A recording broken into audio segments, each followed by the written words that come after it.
Astaghfirullahaladzim, astaghfirullah. Innallaha ghafurur rahim. أعوذ بالله السميع العليم من الشيطان الرجيم. بسم الله الرحمن الرحيم. السلام عليكم ورحمة الله وبركاته. الحمد لله رب العالمين وبه نستعين نحمده ونستعينه ونستغفره ونتوب إليه. اللهم صل على سيدنا وحبيبنا وشفيعنا وزخرنا وقروتنا ومولانا محمد صلى الله عليه وسلم ثم إلى أرواح أزواجه وأصحابه والتابعين وتابعيهم بإحسان إلى يوم الدين. اللهم افتح علينا حكمتك وانشر علينا من خزائن رحمتك يا أرحم الراحمين. اللهم ارزقنا فهم النبيين وحفظ المرسلين وإلهام الملائكة المقربين والحمد لله رب العالمين. Thumma amma ba'd. Baik tuan-tuan rahimakumullah, mudah-mudahan dalam rahmat kasih Allah Subhanahu wa taala. Ada pergerakan, ada mambang. Marilah sama-sama kita beristighfar. Sejenak lama tak beristighfar cara meramai ni. Saya tahu setiap malam kita beristighfar sekurang-kurangnya ialah 70 kali sehari paling kurang paling kurang 70 kali sehari. Ini ialah perbuatan smooth, perbuatan ulat. Ulat pada zaman Nabi Daud, dia beristighfar kepada Allah Subhanahu Taala sebanyak 70 kali. Nabi Daud tak perasan. Nabi Daud kata, ulat ni tak ada faedah langsung. Gitu. Dalam hati dia terdetik ulat ataupun dalam riwayat tu semut merah gitulah. Tak ada faedah pun Allah buat. Ulat tu jawab ke Nabi Daud, Nabi Daud, aku hari ni 70 kali dah aku istighfar. 70 kali dah. Binatang yang bernama semut ataupun ulat beristighfar 70 kali. Kau buat apa? Malu tersipu-sipu Nabi Allah Daud AS. Kerana seekor binatang yang tidak ada akal pun telah beristighfar kepada Allah pada pagi itu dah 70 kali. Jadi kalau kita kurang daripada 70 kali sehari beristighfar kepada Allah Subhanahu Wa Taala, malu ke semut, malu ke ulat, gitu. Jadi itu istighfar sendiri-sendiri dan istighfar ramai-ramai. Mungkin kita sekali-sekala masa qiyam, masa zikir munajat dan sebagainya. Sebenarnya kita bila ramai ni dia ada kekuatan lain. Macam orang main besi. Orang main besi kalau main seorang tak lama, kejap je, dan setengah jam lepas tu tidur. Tapi kalau pergi ke gym, lama kita boleh main bagai-bagai. Sebab kita tengok orang otot-otot dia macam ni, lepas tu semangat dia lain. Sebab tu bila kita sembahyang jemaah dia lain, sembahyang seorang dia akan lain. Khayal sembahyang seorang lenyap. Khayal masa sembahyang jemaah masih lagi ada pahala jemaah, kerana kita akan bagi sama rata di antara yang khusyuk dengan yang tak khusyuk. Kita tak khusyuk 80% kita. Takbir je dengan tahiyat je khusyuk. Yang lain semua tak khusyuk. Tapi ada orang tu yang khusyuk 100%. Kita ambil yang dia, kita gaul-gaul, kita bagi average. Itu kelebihan kepada berjemaah. Banding dengan seorang-seorang kalau dah lalai terus. Sedar-sedar bagi sadar. Siap dah. Semuanya cukup, tapi dalam keadaan kita tak ingat apa-apa yang kita buat. Baik. Astaghfirullah Rabbal baraya. Astaghfirullah minal khataya. Astaghfirullah Rabbal baraya. Astaghfirullah minal khataya. Astaghfirullah Rabbal baraya. Astaghfirullah minal khataya. Astaghfirullah Rabbal baraya. astaghfirullah minal khataya astaghfirullah rabbal baraya astaghfirullah minal khataya astaghfirullah rabbal baraya astaghfirullah minal khataya astaghfirullah rabbal baraya astaghfirullah minal khataya astaghfirullah rabbal baraya astaghfirullah minal khataya. Mohon keampunan daripada Allah pemilik kerajaan langit dan juga bumi dan segala cakrawala yang ada. Minta keampunan daripada Allah Subhanahu wa taala daripada segala dosa-dosa yang kita lakukan. Khataya ni semua kesalahan, kesilapan, sama ada kecil atau besar, sama ada sekarang, sama ada yang lepas, tahun-tahun yang lalu, tahun-tahun yang mendatang.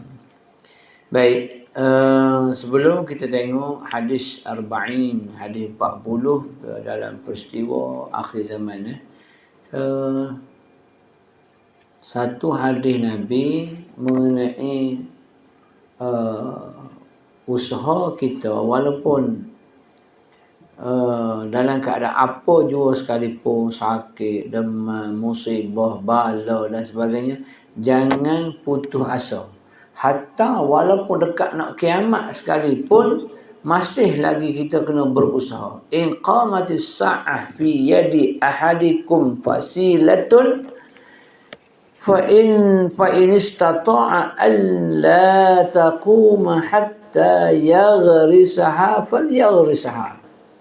Kata Nabi SAW, jika terjadi hari kiamat, dekat nak kiamat ni, tengah huru-hara nak kiamat, orang lari sana sini macam tsunami, sebab sana dia kiamat dia hancur semua sekali dah. Dia gelek.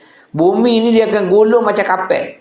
Macam tu kan gulung kapek masjid, nak kena banjir, gulung prak. Semua barang yang ada di atas kapek tu akan masuk dalam kapek. Itu gambaran kiamat.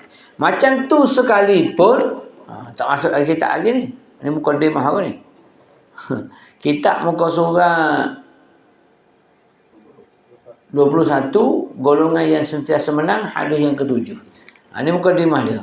Kalaulah dekat macam tu sekalipun nak ke kiamat, tetapi fi yadi ahadikum fasilatun, tetapi di tangan salah seorang dari kepada kamu itu ada biji benih. Ada biji benih di tangan dia. Dekat nak kiamat tu dia bukan biji benih. Dia nak tanam jagung ke, nak tanam timun Cina ke apa ke. Tahu nak timun Cina? Kapten silau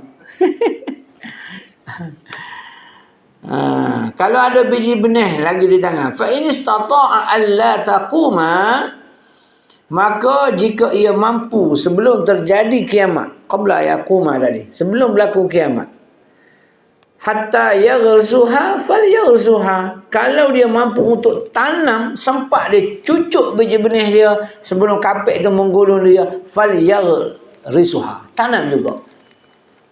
Maknanya macam mana sekalipun kamu susah dekat nak kiamat pun, kalau ada lagi benih untuk ditanam, maknanya usaha masih ada, kena buat.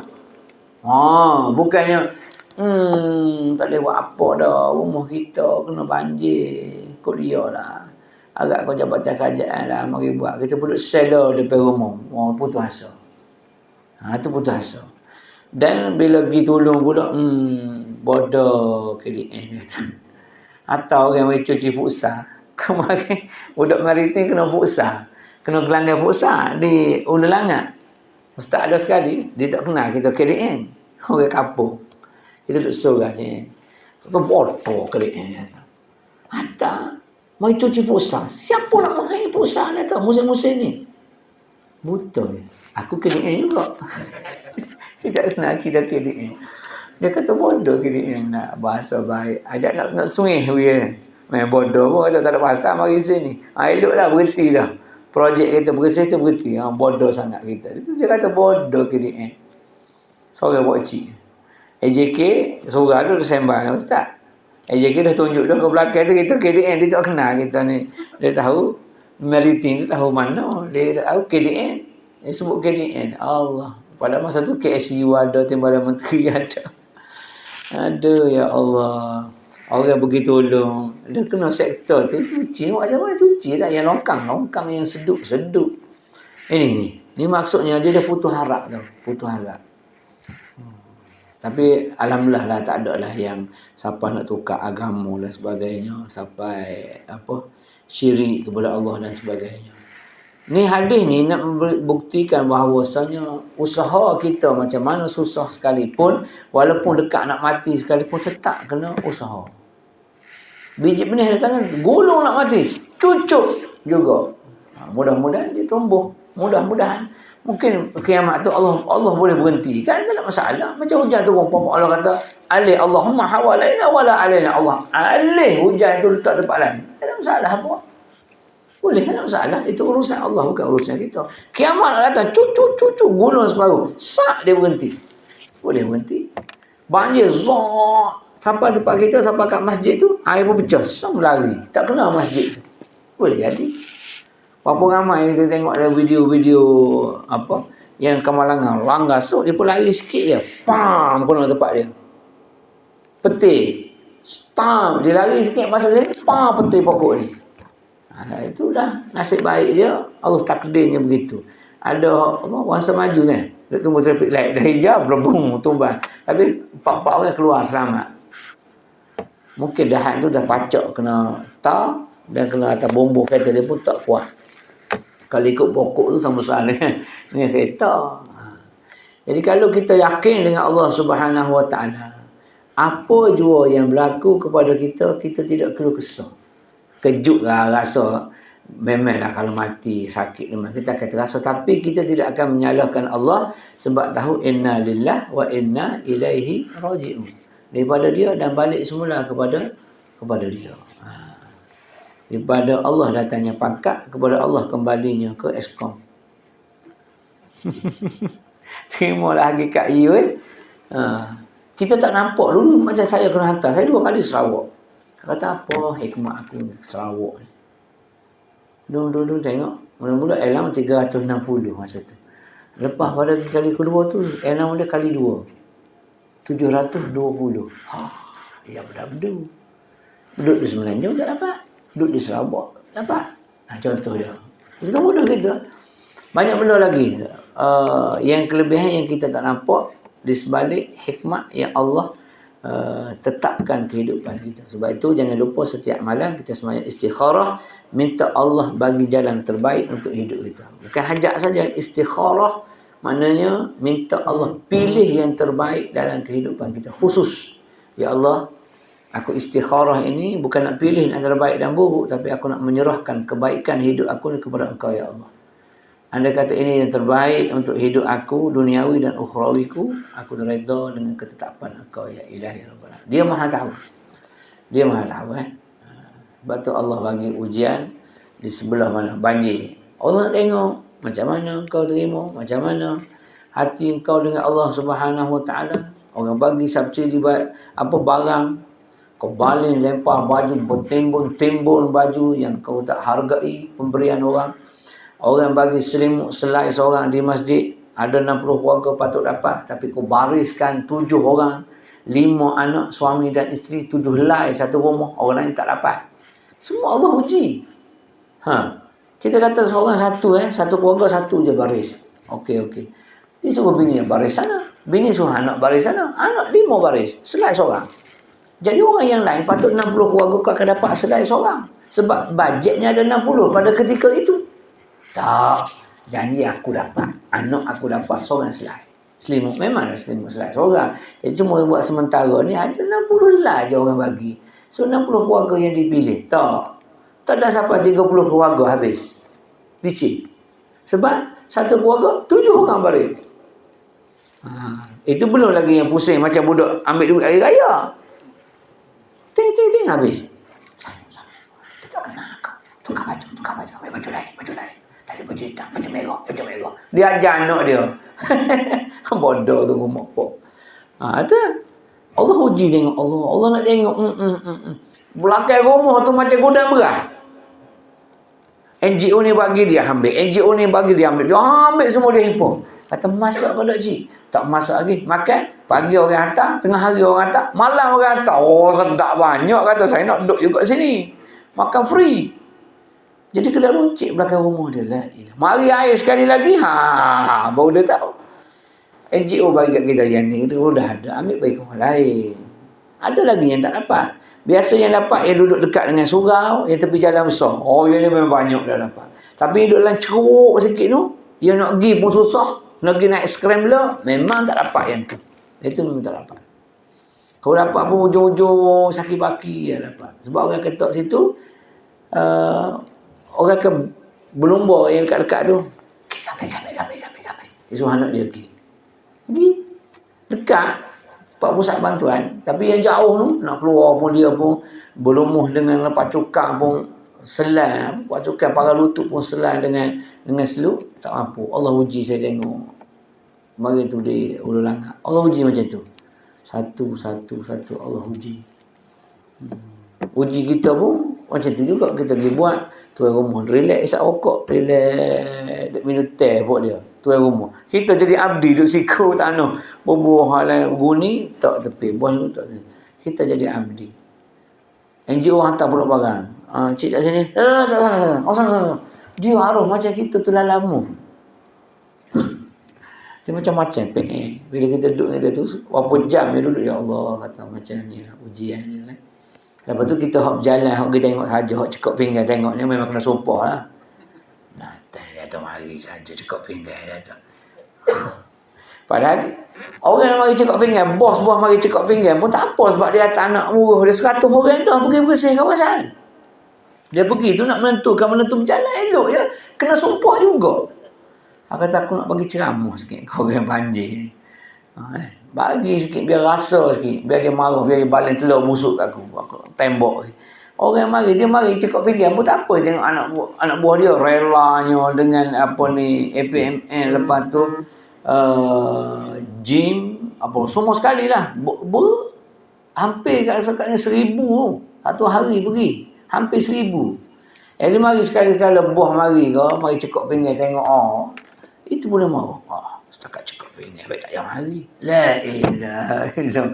Dia tak tahu yang 100 orang setiap hari, 20 orang, 25 orang, 300 lebih, pulih 300 lebih sehari. Hantar. Itu dia tak terima kasih tu. Dia nak sumpah ya. Bagi tak kena, tak bagi tak kena. Semua tak kena. Yang kena dia je. Dia okey. Allahu akbar. Kata ya Allah, ujilah yang mampu kita hadapi ujian. Takut kita tak mampu hadapi ujian, dia akan jadi seorang itu akan jadi apa? Sama ada dia kufur dengan nikmat Allah, lupa diri dan sebagainya. Baik. Hadis yang ketujuh yang berkaitan dengan golongan yang sentiasa menang. Ini di antara peristiwa akhir zaman. Anil Mughirah bin Syu'bah radhiyallahu anhu anin Nabi sallallahu alaihi wasallam qala la yazalu ta'ifatun min ummati zahirina hatta ya'tiyahum amrullah wa hum zahirun. Daripada Mughirah bin Syu'bah, sahabat Nabi SAW bersabda Nabi, sentiasa ada di kalangan umatku ini golongan yang sentiasa menang. La yazalu ta'ifatun min ummati zahirina, sentiasa menang dalam perjuangan mereka. Sehingga sampailah pada satu waktu yang dikehendaki oleh Allah Ta'ala, mereka sentiasa menang. Makna dia berjuang tu dia akan menang. Hadis rawahul Bukhari. Baik, Allah Subhanahu wa taala menjadikan umat Islam ini umat yang terakhir sekali. Oleh sebab itu Allah Ta'ala berjanji akan memelihara kitabnya Al-Quran dan berjanji untuk melahirkan generasi demi generasi yang akan memikul tugas dakwah supaya golongan mukminin sentiasa wujud di permukaan bumi. Matinya seorang ulama digantikan dengan ulama yang lain, cumanya mungkin kehebatannya tak sama, tapi tak akan pupus. Ada tapi tak sama dengan ulama-ulama dulu. Tuan Guru Datuk Harun Din meninggal, tak diganti dengan anak dia. Tuan Guru Datuk Ni Abdul Aziz pun sama, tak diganti dengan anaknya. Dia tak nak ganti. Ada guru-guru lain yang akan menggantikan dia, tetapi tidak akan sebanding atau setanding dengan guru-guru yang lama. Tapi masih ada. Sebab apa? Inna nahnu nazzalna zikra wa inna lahu lahafizun. Kami yang turunkan Al-Quran dan kami pasti akan jaga Al-Quran. Nah, cuma dalam peristiwa banjir pun ni tengok ada beberapa tempat tu kan, Quran tak basah, yang lain basah dan sebagainya. Satu, mukjizat. Satu yang kedua,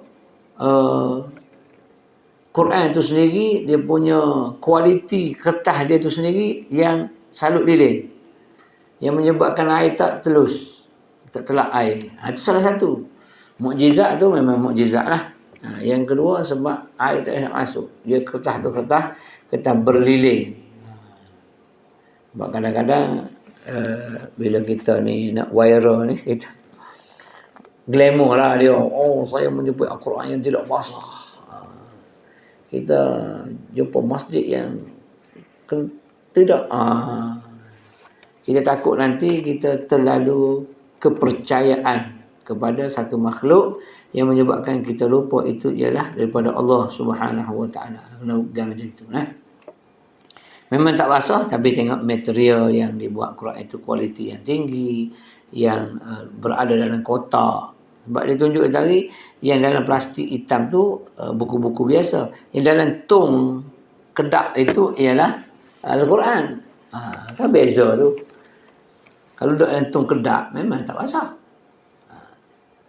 Jadi kadang-kadang kita tengok lah orang nak ambil orang kata keglamoran daripada gambar-gambar. Macam kes semalam pun orang-orang di Ulangat cerita. Memang 200 orang pada malam pertama jam pukul 10 tu, 200 orang duduk atas bumbung surau Al-Munir. 200 orang.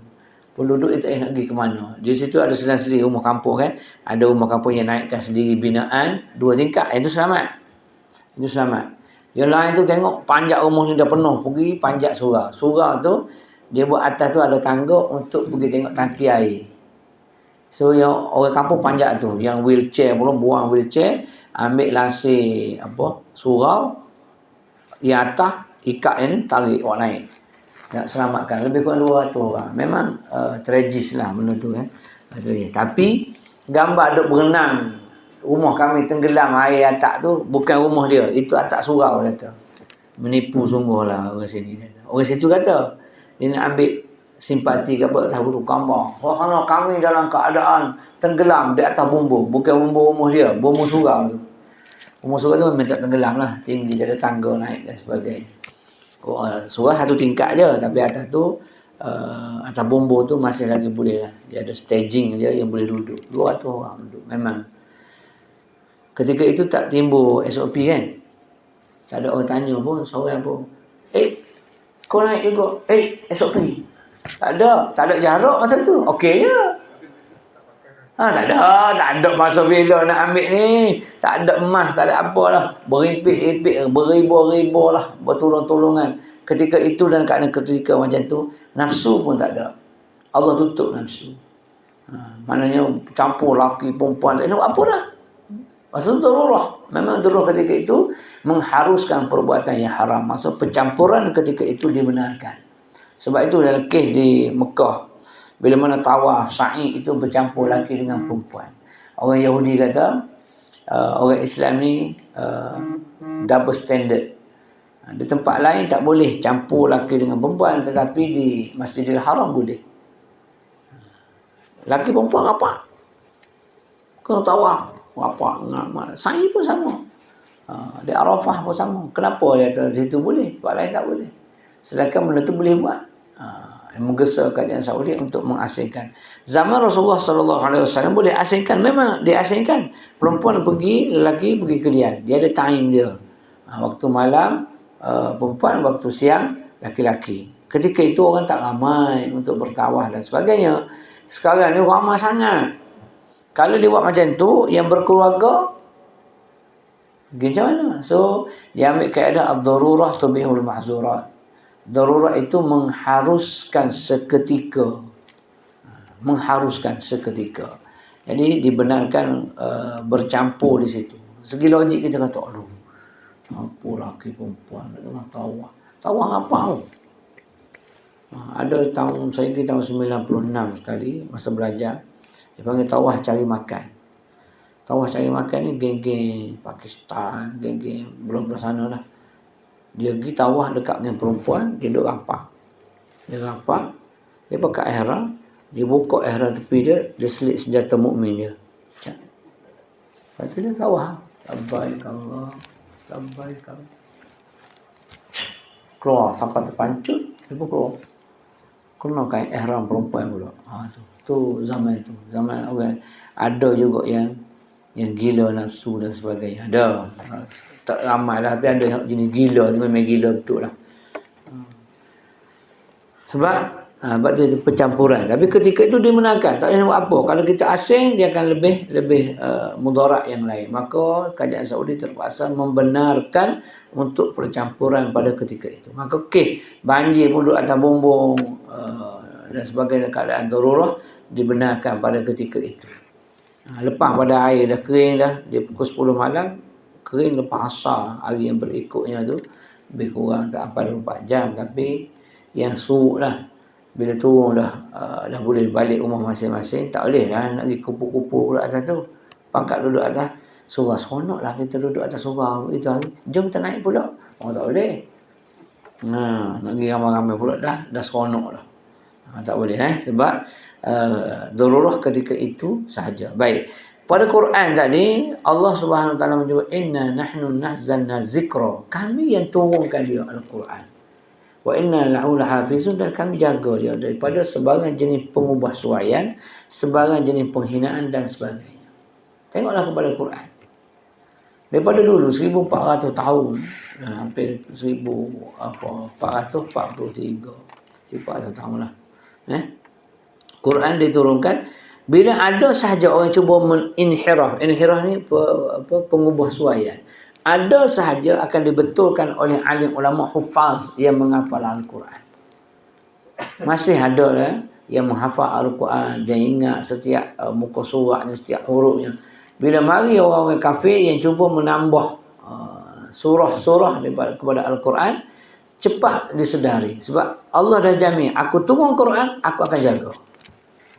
Bila ada saja orang nak cuba ubah Quran, ada saja orang yang hafaz di kalangan penghafal Al-Quran, orang-orang agamawan menyatakan surah yang ditambah itu tidak ada kaitan dengan Al-Quran. Buang balik. Betulkan balik. Dan kalau cetakan salah pun, tak lama sekejap yang baca, dia akan buat ralat. Itu maksudnya tidak akan berlaku pengubah suaian kepada Al-Quran kerana Allah yang menurun dan Allah yang menjaganya. Kalau kita melihat sejarah umat Islam, mulai zaman permulaan perkembangannya hingga ke hari ini, kita akan mendapati bahawa umat Islam telah teruji di sepanjang sejarah dengan ujian yang berat-berat. Ujian itu bermula daripada tentangan orang musyrikin di Mekah dan seterusnya tantangan munafikin, Yahudi, Nasrani di Madinah. Kalau kita tengok sejarah hidup Nabi SAW, dia orang susah, Nabi orang susah. Keluarga dia bangsawan Quraisy, tetapi dia ni keluarga Abdullah yang susah. Kerjanya membala kambing, tanam kurma sikit-sikit. Itu je. Tapi hidup Nabi SAW sebagai hidup kanak-kanak biasa, kanak-kanak yatim, kemudian bermain-main dengan kawan-kawan dia. Bila dah sampai peringkat dia berumur sikit, dia dah kata mumayyiz, dah boleh bezakan di antara baik dan buruk, dia mula berjinak-jinak untuk berada di bukit, bersuluk. Dia mula bersuluk Mula untuk mengasingkan diri pada masyarakat. Pada pandangan dia tengok sembah berhala, berzina, mencuri, khianat tu. Itu. Sebab benda-benda yang jahat tadi sebenarnya tak masuk pada naluri kita sebenarnya. Naluri kita ni nak baik. Orang ambil barang kita. Kita ambil barang orang, sama juga rasa. Lepas tu orang Kelantan panggil ilmu taksir. Mutaksir dulu. Kalau mu jetik telinga dia sakit, orang jetik telinga mu sakit. Kalau mu ambil harta orang, mu rasa nak, apa ni orang rasa nak marah, mu sama juga. Mu ambil harta orang, orang akan marah. Orang ambil harta mu pun akan marah. Itu mutaksir. Menaksirkan apa yang orang lain buat kepada kita, apa yang kita buat kepada orang. Jadi mu nak buat apa-apa, mu kena taksir pada dirimu dulu. Pesan orang tu. Taksir. Jadi Nabi hidup dengan penuh kepayahan. Kemudian dia berkahwin dari usianya 25 tahun. Ketika itu belum terima wahyu. Belum. Sebagai orang biasa, orang awam. Belum terima wahyu. Begitulah kehidupan. Naik ke bukit, ke Gua Hira, turun balik, mengembala kambing sikit-sikit. Sehinggalah dia berkahwin, dan selepas berkahwin sehinggalah menerima wahyu. 25 tahun umur berkahwin. Umur wahyu ialah 40 tahun. So 40 tolak 25, 15 tahun kan? 15 tahun selepas dia berkahwin, baru dia dapat wahyu daripada Allah Subhanahu Wa Taala. Berjuang, berjihad dan sebagainya. Bila dia mari, ilmu yang diajar oleh Jibril bercanggah dengan ilmu yang diajar oleh orang-orang dulu. Ngetuk nenek dia ajar dulu lain. Itu sembah berhalanya dengan siapa yang kuat dialah raja. Itu dipanggil ilmu hutan. Sistem kehutanan. Siapa yang kuat dialah kuasa, dialah raja. Maka Nabi datang dalam ketika mana kemuncak manusia yang sedang dalam khoya lah, dengan hanyut, dengan semua bahala, dengan zina, dengan bunuh anak dan sebagainya. Maka adakah orang nak ikut Nabi SAW? Maka itu orang musyrik Mekah ni kata, apa dia lah, orang daripada pakai miskin, mari nak tunjuk agama baru dan sebagainya. Itu dia ditentang sehingga dia di pulau, sehingga ada yang membaling batu, sehingga berdarah-darah ketika di Taif dan sebagainya. Ranjau kehidupan Nabi SAW untuk bawa misi dakwah ini ialah misi membunuh diri dia. Maksudnya boleh bawa kepada terbunuh, boleh orang nak bunuh. Bukti dia hijrah Nabi SAW. Pakak semua bodybuilder, orang hebat-hebat, kuat Quraisy untuk bunuh Nabi. Untuk bunuh Nabi. Dalam peristiwa hijrah Nabi SAW. Itu selepas 8 ke 10 tahun peristiwa kenabian. Lepas tu barulah dia pindah pergi ke Madinah. Sebelum Madinah pergi ke Taif dulu. Taif kena baling dengan batu, berdarah-darah, lari menyorok dan kebun tamar orang dan sebagainya. Maknanya kesusahan Islam ini daripada sejak dia diwahyukan kepada Nabi SAW lagi. Kalau hak Islam, syariat Muhammad. Adapun Islam, syariat Nabi yang lain pun sama juga. Nabi Musa AS, syariat Nabi Musa, Bani Israel. Di antara Bani yang paling jahat ialah Bani Israel, yang banyak membunuh para Nabi dan juga ilmuwan-ilmuwan agama. Kalau dulu dia bunuh, sekarang ni dia sekat tak boleh mengajar. Sama. Tak boleh mengajar. Sebab sekian. Sebab bukan tauliah tu meruga ya pergi. Ya, siapa-siapa pun. Saya tu meruga dengan Bangla ada, dengan Pakistan ada. Dia mengajar untuk orang dia lah. Lulus. Dia boleh cakap Melayu sikit. Baca hadis apa semua. Okey, lulus. Sebab dia nak mengajar kelompok Myanmar, Bangladesh untuk Bangladesh, Indonesia untuk Indonesia. Itu sebagai syarat sahaja. Bukan menyusahkan tauliah ni atas kita nak ni tak nak. Dulu tak ada tauliah. Dulu tak ada tauliah. Sebab untuk mengajar tu banyak kepada ahli sunnah wal jamaah. Dia tak ada ni campuran daripada Syiah, tak ada daripada Wahabi, tak ada lagi. Semua mari mengajar, orang kata guru pondok dulu ialah ahli sunnah wal jamaah. Ahli sunnah wal jamaah. Dia tak timbul nak tauliah apa pun. Memang 100% ahli sunnah. Tiba-tiba mari zaman mutaakhir ini ada yang mari berpakaian ahli sunnah tetapi amalannya amalan bid'ah lain daripada sunni. Marinya ala-ala sikit ada Syiah, ala-ala sikit ada Wahabi, ada sikit pula Salafi, ada macam-macam. Oleh kerana itu, maka terpaksa buat tapisan. Takut nanti apa yang kamu ajar itu ialah tidak kena dengan ahli sunnah wal jamaah. Itu sebenarnya. Bukan kata untuk memayah dan menyusahkan. Tapi zaman Nabi Musa dulu dia bunuh. Keda agama dia akan bunuh. Dia akan bunuh supaya tak mengajar, tak menyampaikan ilmu Islam yang dibawa oleh Nabi Musa AS. Begitu juga zaman Nabi kita Muhammad sallallahu alaihi wasallam di Mekah, orang musyrik sentiasa mengejek. Pergi semayang ni bukan macam kita nak pergi semayang jaga orang tahan. Nak pergi semayang mana tu? Zuhur.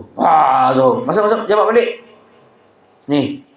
Pukul rehat pukul 1 sampai pukul 2. Kau pergi 12.30. Masuk balik jawab. Tak jumpa lagi. Tak jumpa lagi. Lah takut. Boh tuan-tuan macam tu.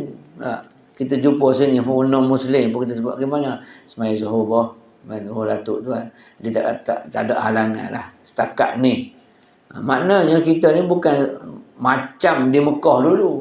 Yang Nabi pergi semayang, sahabat pergi semayang pun kena ludah, kena maki. Lalu je, tui. Lalu dia, tui. Tiap-tiap kali lalu, dia rumah ni dekat-dekat. Ya. Rumah zaman dulu macam rumah setinggan. Rumah setinggan lah, setinggan kurma. Nisbute. Jadi nak pergi ke masjid sini, lalu ke rumah kawan ni. Kok lain hutan. Mana ada satu lorong je lalu kawan ni. Lagi sejak tu. Hoi. Hari-hari Nabi kena ludah. Tapi, bila orang tu tak ada meludah, Nabi cari. Nabi pergi cari pula. Orang Yahudi di Madinah masa tu. Dia cari, mana makcik nak nudah aku ni? Tak ada.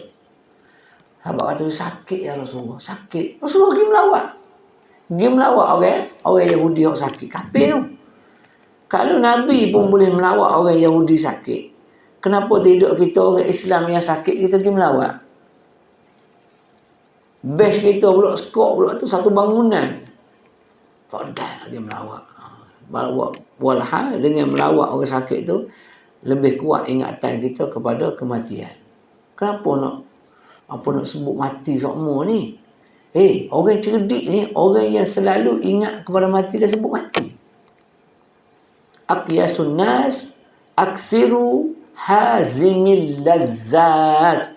Aqyasun nas, orang yang paling ikhlas, orang yang paling cerdik, orang yang paling genius, orang yang paling pintar, intelijen punya orang yang paling banyak ingat akan hazimil lazzat. Hazim, pemotong. Lazzat, kelazatan. Maknanya pemotong kelazatan itu mati. Mana tak tak percaya tuan-tuan tengah duk main. Sedap duk main golf, main badminton, main futsal. Dia pun tengah sedap, tengah makan menyantap. Tiba-tiba sampai berita. Ustaz, apa ni? Tok saudara Ustaz meninggal. Berhenti makan. Tak seronok nak makan. Kalau tengah main, confirm berhenti. Minta diri, ambil kata balik. Itu namanya hazimil lazzat.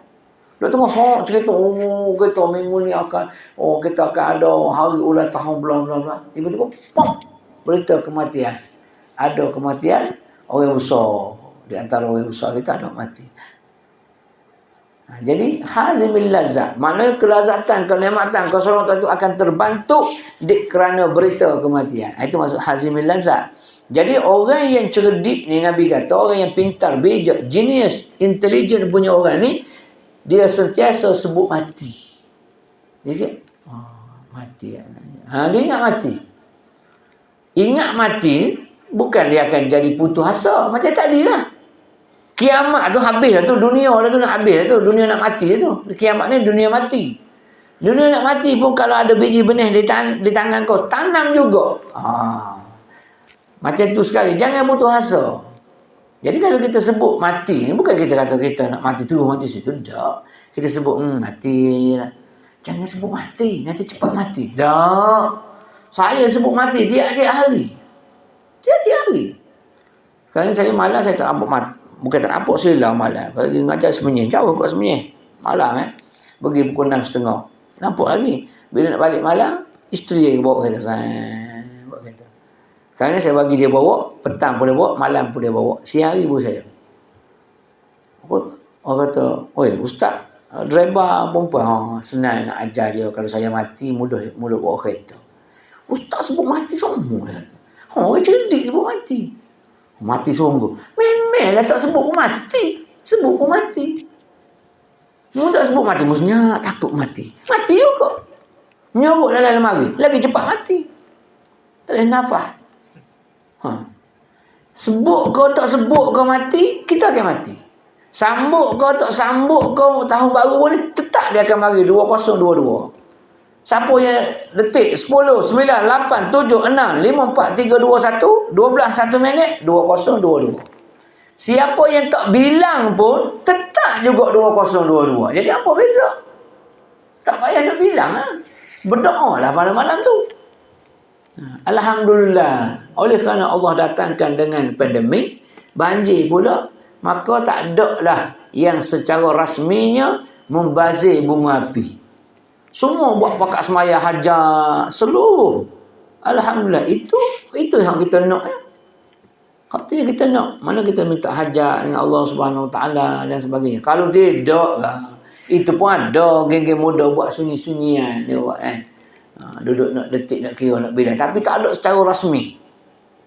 Dia gini ya, benda jahat, benda maksiat ni. Kalau secara rasmi, mana dia tu terurus. Jangan ada secara rasmi. Dia nak buat sunyi-sunyi, senyap-senyap tu, dia punya pasal.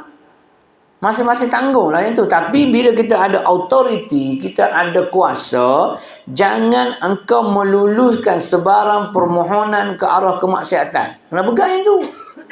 Boleh D.O. Greek. Cik Syah, siapa kenal Cik Syah PTD. PTD Kuantan dulu. Dia jadi D.O. sekarang, dia D.O. di Greek. Dulu di Greek. Dia ubah yang tu, mana dia jemput saya. Sebulan ke sebelum tu dia jemput untuk buat forum. So malam tu saya forum lah. Forum saya dengan Ustaz Halin Din. Lepas tu dia punya moderator Ustaz Hanafiah. 3 orang. Saya pergi lah. Walaupun jauh KP kata, jauh tu Ustaz. Tak apalah, kata, kita pergilah. Kata. Betul pun saya pun cuti. Saya pergi.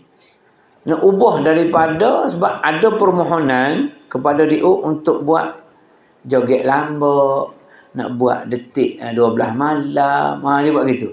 Jadi, dia tolak yang tu, dia tukar jadi forum, qasidah selepas maghrib, forum pukul 9.30 sampai 11.30 malam. Jadi lepas tu, letih lah, balik kun fayakun lah. Jadi dia ubah. Sebenarnya ubah bukan sebab pandemik, bukan sebab ni saja. Tapi biar ubah selama-lama, bila-bila pun. Benda-benda lara dan lalai ni, tak payah duduk bersungguh sangat. Tak payah kita organize.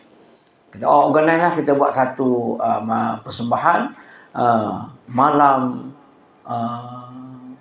berona ke malam apa itu. Malam tu kita akan buat nyanyian, joget lamba, pakaian macam-macam. Pakaian bermacam-macam. Siapa yang suka pakai bikini, pakailah. Siapa yang suka pakai seluar pendek, pendeklah. Siapa yang pakai jubah, silakan pakai jubah. Tak ada masalah. Malam itu malam suka ramai. Organize. Dengan terbaiknya organize. Itu kita tak nak. Kalau berlaku juga, dia tak ada masalah. Tapi dia bukan terorganize. Bukan tersusun, terarah. Ini kita boleh maksiat tu susun hidup ni. AJK maksiat 1. AJK maksiat 2. AJK maksiat 3. AJK maksiat 4. Bapak segala maksiat, ni dia. Rujuk. Kita keluarkan duit kita. Takkan tak boleh keluar duit. Duit kelak kita juga kan. Kita keluar 100,000 untuk joget lambak. Kita pun minta, kita nak buat forum sikit ni. Berapa? 1,000. 1,000 tu kita boleh buat bantuan banjir ramai tu. Jadi tak payahlah kita buat forum kan, dia membazir. Tapi yang berjoget 100,000 tak bazir pula. Contoh mudahnya gitulah. Bila tuan-tuan jadi ketua nanti, ada autoriti, ada kuasa. Man ra'a minkum munkaran falyughayyirhu biyadihi. Kalau mu ada kuasa, mu tengok muka, mu ada kuasa, mu cabut. Muka itu dengan kuasa, autoriti. Autoriti kuasa orang dulu dia ambil, dia buang. Autoriti sekarang dengan taukid, tanda tangan. Taukid, tanda tangan itu sebenarnya autoriti. Tak berani kita nak buat apa-apa kalau majlis daerah tidak membenarkan. Ceramah minta majlis daerah membenarkan, baru boleh ceramah. Pada ceramah bukan benda jahat, benda hidup, tapi kena kelulusan dia. Begitu juga maksiat. Maksiat yang terurus kena ada kelulusan majlis daerah. Majlis daerah kata tak boleh. Orang tak buat, kalau buat kena tangkap. Jadi kita bila dah ada authority, ada kuasa, no. Benda ni benda yang maksiat. Tak boleh tuan, ini sebab kita boleh buat kalau orang kafir sekali, non-Muslim dia nak buat untuk dia saja lah. Mungkin buat dia di rumah dia ke, buat di tempat yang khas untuk dia saja. Jangan libatkan secara umum. Bila libat secara umum, yang iman baru nak berubah, baru nak berhenti rokok, tiba-tiba kita letak dia dalam kumpulan rokok, dia akan isap rokok lagi. Saya tahulah, saya dulu masa mula-mula zaman-zaman umur 12, 13, terjebak juga dengan rokok. Masa tu tak timbul lagi halal dia tu, main makruh ya dulu. Allah, sikit-sikit yang main asap, tak tahu nak sedut ke dalam rokok. Sebelum keluarnya hukum, kemudian berhenti belajar sampai ke Mesir apa-apa, tahu haramnya, khilaf ulama bla-bla. Bila berkumpul dengan orang tak berapa rokok, kita pun tak. Tapi bila duduk dengan orang rokok, dia pun rokok tak, ya stick nano sedap tak. Kita pun bawa sedap tu. Saya suka yang bau kek tu. Mesti teras ke? Buh balik. Sedap apa mata ni. Manis. Oh, sedapnya bau. Dari rumah sebelum tidur ambil. Dia bau kek tu. Mau sedap ya. Biasa tu. Vanila tu. Kita pun ubah, ambil aiskrim vanila, minum. Tak ada adik. Ambil vanila, buat kek tu, bubuh di tisu, gantung. Dan buat 3 minit ya. Kena tu juga. Sebab apa? Kita berkelompok dengan orang yang menyandu. Kita pun menyandu balik. Walaupun sikit. Lepas tu berhenti hak tak ada. Mari pula hak curuk pula. Hak geng-geng besar curuk kayangan kan. Sang ni curuk Brazil. 400 batang. 400 lah. Bila lagi nak rasa? Mari sini. Seram. Cucuk. Dia menatang tak boleh isap pakai dalam. Isap pakai dalam mampu. Luar. Kaya. Kalau aku kaya. Terjebak balik. Sebab kita bersama dengan orang yang terjebak tadi. Sebab tu kalau nak elok, kena lari daripada jebak-jebak tadi. Begitu juga maksiat ni. Jangan kita urus, jangan bersama dengan orang yang suka maksiat. Akhir sekali, sebab kita pun banduan maksiat juga dulu. Banduan. Keluar balik daripada penjara, daripada pusat serenti, jumpa balik geng lama. Saya umur 2 tahun dah berhenti. Alah, 2 tahun. Sikit ya. Ini perasa baru ni. Ais perasa baru. Ais baby ni. Sedap ni. Tak boleh berhenti dah ni. Alah, ambil sikit. Mari tengok. Sudah. Jalan. Masuk balik. Sebab tu kalau boleh jangan menghampiri jebok-jebok ni. Adapun kelompok-kelompok yang dekat kepada kemaksiatan. Begitu juga Nabi ni di Madinah pun sama, dia diuji oleh Allah Subhanahu Wa Taala dengan tentangan daripada orang munafik, orang Yahudi, orang Nasrani di Madinah. Kemudian timbul pula gerakan riddah. Riddah maksudnya murtad.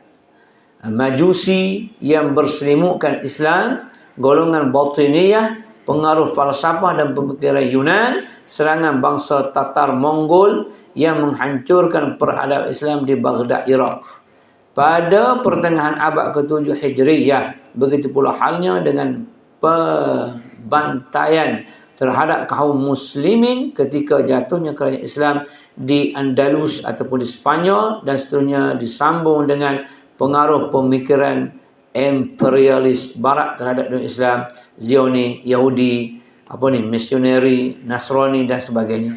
Hingga sekarang masih lagi banyak lagi yang ada mama ujung. Pluralisme. Hak tu yang nak plural kan, nak liberal kan, lebih banyak di akhir zaman. Walau bagaimanapun tetap masih ada aktivis Islam yang menegakkan Islam. Tetap akan ada.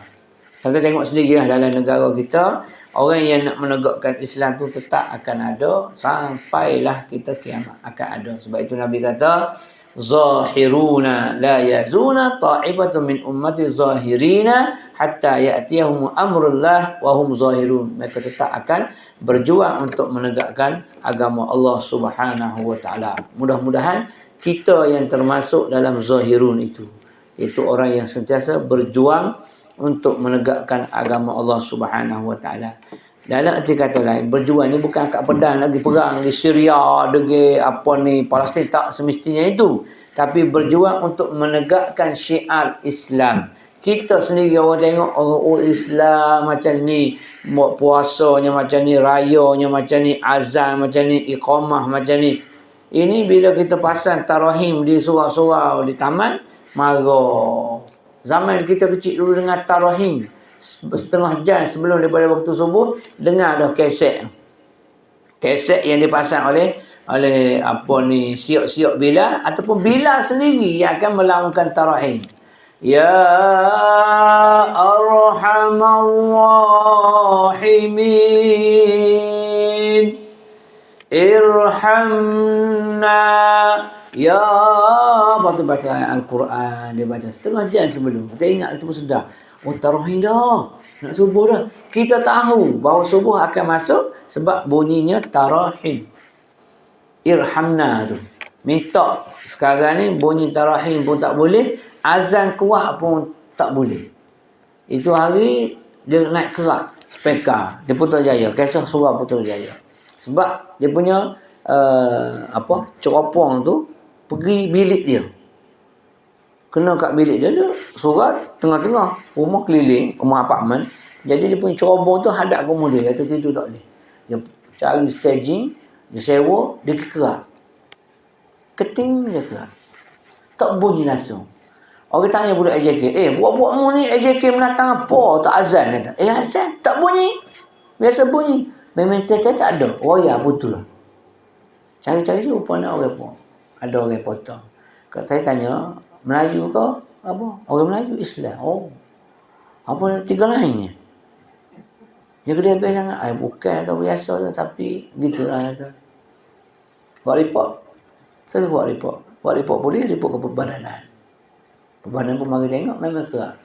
Nak sambung semula tak boleh. Menatang tu kan ada hawaian halus ni. Nak kena solid dah balik, sambung semula. Akhir sekali, dah. Tak buat, tempat tu mahal. Dia kerak. Islam. Baru ni pula satu lagi, boleh tak Ustaz, jemaah apa ni, taman ni minta diperlahankan untuk azan. Supaya rumah dia tu tak boleh dengar. Sebab dia tu balik kerja, dia jaga. Bila dengar azan, subuh dia terkejut. Menyebabkan dia payah nak tidur. Alah bodoh balik. Kejut lah hutang semaya subuh. Lepas tu tidur. Orang azan bukan azan sepanjang-panjang. Lepas semaya azan. Lepas tu duha azan. Tak, sekali tu ya. Tapi oleh kerana dia rasa kejut kata. Saya terkejut kata. Banyak kali dah. Saya balik pukul 2, 3. Saya tidur. Azan 5.30 pukul 6. Saya terkejut. Terkejut tu bagus lah. Kau bangun tidur. Sembahyang. Kau tidur balik. Sebab lepas kau tidur balik. Orang tak azan dah lepas tu. Orang azan pula. Allahu Akbar. Kalau azan pula waktu tu orang gila lah tu. Saya tak ada terima. Banyak dah. 2-3 biji. Lepas tu hak besar pula pun sama juga. Surah Jumaat. Minta dengan pengusi. Minta tu kalau boleh perlahan sikit. Ataupun pusing ke lain lah. Dia nak tidur dengan anak-anak susah lah tu. Tanya. Tu Melayu ke? Melayu. Aduh. Tak apa. Saya mengajar. Saya tunjuk lah. Tapi dia tak ada. Tak dengar sebab dah kerak dah. Oh ya, tu dah kerak dah. Aduh. Kita kesian. Bukan apa dah kesian kat dia orang lah. Itu ni syiah. Jadi kita ni, zahirun ni maksudnya, kita masih lagi menunjukkan syiah Islam. Sembahyangnya, puasanya, perlakunya, perangainya, bercakapnya, pakaiannya, laki, perempuannya. Kita tunjuk syiah Islam. Itu pun maksudnya zahirun. Maksudnya di akhir zaman, masih lagi ada orang yang beramal dengan Islam. Masih ada orang tengok, bagus cik Noh tu, tutup aurat, jaga pakai tudung labu. Mana orang tengok, Oh tengok tu bagusnya dia semayang. Cakap pun cakap Islam, tidak cakap lain. Oh tengok cakap kata macam ni tapi pergi cuci apa kawasan ulu langat ni pakai kecil longkang, situ dia cuci, situ dia kencing. Natai orang Islam lah tu. Dia jamban nak gitu pen mana jauh dengan surau dah. Keciman tengok orang tak ada cap. Boleh leh kecing macam kucing. Lepas tu betul lah tuan rumah keluar. Kecing sin natai orang Islam kecing. Betulan kita buat pula rumah India. Oh, kecil kat Tuhan aku dia tu. Jadi jagalah, kita kena jaga pekerti suluk kita yang Islam itu. Mudah-mudahan kita termasuk golongan zahirun. Wallahu a'lam. Dia macam itulah. Dia pergi orang besar, dia tak pergilah pergi berlumuh-lumuh. Dia tua dah, tua besar-besar, tua dah. Pinggan sakit, jenuh ubat macam-macam ubat dah makan tu. Boleh pergi tu kira gagah lah tu. Nak sampai sana 2 jam tu. Duk atas kereta duk begini. Itu pun polis. Itu pun turun duk begini pegang pinggan. Sakit pinggan. Nanti tu buah belakang dah. Marah pula ke dia tak pegang shower lah. Mari nak berlakon lah. Memang nak lakon pun. Biarlah ribu-ribu orang dah tolong. Terima kasih tu kerana sudi mari tengok. Walaupun tahu Datuk sibuk, Datuk pun sakit pinggan, muka pun tua. Bagi tahu kita. Terima kasih banyaklah. Dia mari hantar bantuan sikit walaupun tak kira hak dia ke hak orang lain. Kita buruk sangka banyak sana. Bukan hak dia bagi tu. Ada lah tu. Ngepah cari kat mana-mana. Ikut dia lah dia nak ngepah siapa pun yang peduli apa ya. Oh, dia kata ngepah tu cuma itu ambil hak window tu. Kontraktor mana bagi? Allah ya Allah. Allah bagi kau macam tu. Rumah tak ada boleh duduk lagi kau kata kau orang kau umpat keji orang. Aduh sakit. Tu kata esok kalau Jumaat dapat kat aku. Situ ramai Jumaat. 600 orang. 1,200 tapi ambil separuh 600. Cucuh bagilah. Bagi dia takbir situ. Apa orang nak tolong tu terima kasih lah. Tak kira lah mari tolong tengok kau berdiri saja pun tak apa dah. Berjalan pergi tengok kita tu pemujur lah. Ni dah bunyi juga. Rumah kita tak singgah rumah orang lain. La elah, tak ada rezeki mung lah tu. Sebab dia tinggal tak semua rumah dia bagi. Dia pilih 20 rumah, mengikut bancian Tok Ngulu ni paling susah. So rumah ni. Lalu saja, tak beri kau satu. Nah, tak ada lagi pada belakang rumah berah ada 20 guning lah tu. Elah, tak faham betul lah. Oh. Dia kata kalau nak kira banjir orang Kelantan lagi teruk tak tahu banjir. Tak ada rasa nak merumuk apa, tak ada makan ubi, tak ada ubi, makan kekabu, tak ada kekabu mati ya. Buat masalah kalau mati pun. Mati dapat mati juga. Ada mati kenyang, ada mati lapar. Ada engkau. Jadi insya-Allah kita tolong orang dengan ikhlas. Allah Maha mengetahui, Allah Maha pembalas. Insya-Allah mudah-mudahan di tahun 2022 ni Allah beri kekuatan kepada kita. Kita buat sesuatu yang betul dengan betul, buat betul-betul. Boleh kan? Boleh. Buat yang betul, buat dengan betul, buat betul. Faham tak tu? Buat yang betul. Maknanya cari ilmu untuk yang sebenar, yang hakikat sebenar. Buat dengan betul, bila dah ada ilmu, amal betul-betul seperti mana ilmu yang kita belajar. Buat betul-betul, amal bersungguh-sungguh, pasti Allah akan terima. Itu kaedah. Rujukan yang betul, amal dengan betul, bersungguh-sungguh. Buat yang betul, buat dengan betul, buat betul-betul. Pegang yang tu, insya-Allah kita akan selamat dunia dan juga akhirat. Wallahu a'lam. Aqulu qawli hadza wa astaghfirullahal azim lakum. Assalamualaikum warahmatullahi wabarakatuh.